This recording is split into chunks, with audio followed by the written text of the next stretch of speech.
I'm often asked the question, how do you cope with travel? Yes, I travel all over the world, different time zones.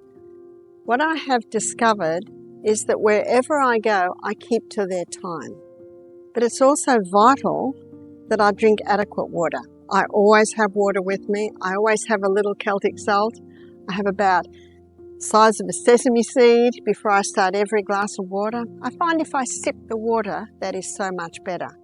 My understanding is that our body is 75% water from the neck down, 85% water from the neck up.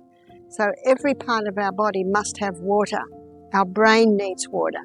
And yes, I'm going up high. Yes, I'm going to different time zones. But if I keep my brain cells well hydrated, they will cope with that.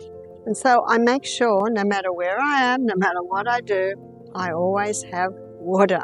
I always have my eye out. I always have my trusty water bottle with me, and if able, I can fill that up from sometimes water fountains, but I always keep well hydrated. And I believe that is one of the reasons why I can travel so well. I also find that if I sip the water, I don't have to rush to the bathroom as much, which you don't want to do on long flights.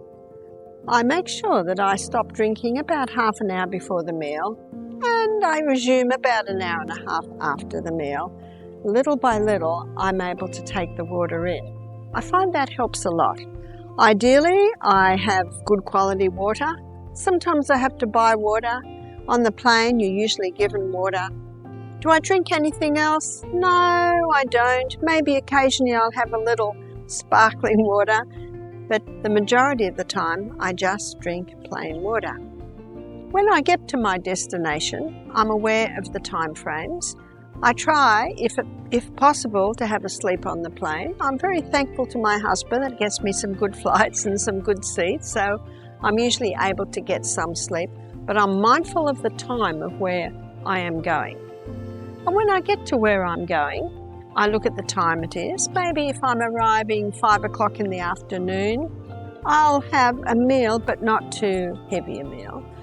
I'll make sure I go to bed in their time frame, which would be 9 or 10 o'clock. Daylight saving, it can stretch to 10 o'clock.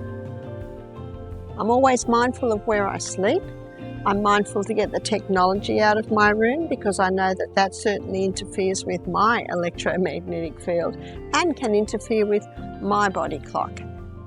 I also know that the light and dark signals, they go through the optic nerve to a control centre in the brain where your body clock is located. So I'm mindful of what my eyes are watching. I try only to do my emails in the daytime because I know that that light from the iPad can also interfere with what my body clock is telling me. So these are some of the simple things that I do so that I can travel well.